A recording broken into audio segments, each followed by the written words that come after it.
In this episode, you'll learn about SOAR and the customer approval workflow.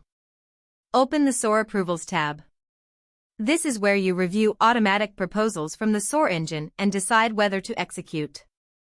Each proposal shows the trigger reason, like an alert flood over 500 alerts in 5 minutes, the suggested action like suppress rule for 24 hours, the AI confidence score, and risk level. You can click Approve to execute now, reject to skip, or view details to investigate further.